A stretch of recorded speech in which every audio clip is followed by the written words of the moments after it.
So dito pa lang naiisip ko na malapit na, pero hindi pa po yan tumatama.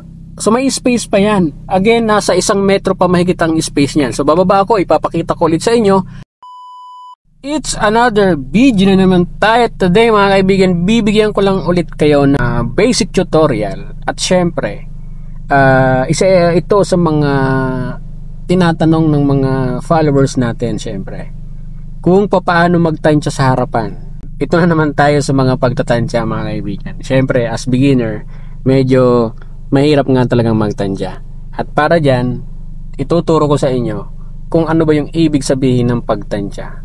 Okay, so kung napapansin nyo mga kaibigan, nakapark tayo dito sa actually open space to eh. Ngayon, ang ituturo ko sa inyo kung paano natin matatansya yung harapan natin. Yan. Kung umabot na ba tayo dun sa damuhan or kung pader man yan or kung ano man yan, no? Basta ang ituturo ko sa inyo para hindi natin abutin yung nasa harapan natin kung tayo'y magpapark ng nose-in parking. Alright, so sa posisyon natin ngayon mga kaibigan, ang parking natin hindi po siya umabot dun sa pinakang dulo, ano? May space pa po yan. So bababa ako, papakita ko sa inyo.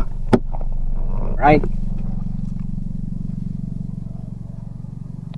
yan, so yan ang posisyon niya, no? May allowance pa although may mga damo-damo. So paano ko ba yan natansya? So ganito lang yan.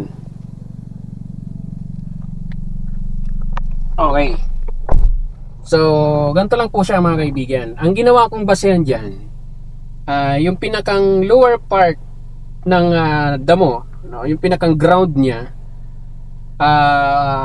nung hindi ko na siya nakita, tumigil na po ako. Okay, pakita ko sa inyo. Yan, kung napapansin nyo yan, di ba yun yung pinakang ground or pinakang lower part ng mga damo na yan. Yan. Ganun din doon sa harapan. So habang pa-forward kayo, bantayan nyo yung pinakang ground. Once na hindi nyo na siya nakita, tigil na kayo. Alright? Actually, may space pa yan. Kapag hindi nyo na nakita yung pinakang ground, pag tumigil kayo, may space pa yan. So mas matatansya nyo ng mabuti. So atras lang ako ng konti, no, para ipakita ko sa inyo. Ayan. So clutch down, then lagay ko ng reverse. Okay, then atras tayo. So ipapakita ko sa inyo yung kung paano ko yan sinetup. Yun, ang ingay talaga ng camera ko. Basta't gumalaw yung kotse, nagkakaroon ng voice support. Alright, yan. Ngayon mga kaibigan, malayo na tayo sa parking, sa dulo. So sa pagkakaupo ko na to, yung normal na upo, yung hindi ka dudungaw, yung hindi ka yuyuko, yan. So sa pagkakaupo ko na to, kita ko pa yung pinakang ground niya, yun o. Yan. So pag nag-move forward ka, pag hindi mo na nakita yung pinakang ground niya, pag tumigil ka dyan, may space pa yon, almost 1 meter pa yon. So ngayon, nasa isip mo pagka ganun yung setup mo, so mga iisip mo na mayroon pang space na 1 metro. So matatansya mo yung galaw mo. So ibig sabihin, ayan, forward tayo. Lagay ko ng first gear. So moving forward tayo. Ayan, habang nagpo-forward tayo, nakikita ko yung lower part. Unti-unti mga kaibigan, mawawala yan. Ayan. So habang nagmo-move forward tayo, papansinin nyo, unti-unti nawawala. Ayan, sa point na to, hindi ko na siya nakita, tigil ka na. Ayan, stop ka na. Ayan, lagay ko muna ng neutral, tapos engage ko yung handbrake. Yun. So dahil hindi ko na nakita yung pinakang ground niya or pinakang lower part nung pader na yan or yung mga damo na yan, so dito pa lang naiisip ko na malapit na, pero hindi pa po yan tumatama. So may space pa yan. Again, nasa 1 metro pa mahigit ang space niyan. So bababa ako, ipapakita ko ulit sa inyo na ang spacing niyan pagka gantong setup na hindi na po natin nakita yung pinakang ground niya, so mahigit 1 metro pa yan. So bababa ulit ako.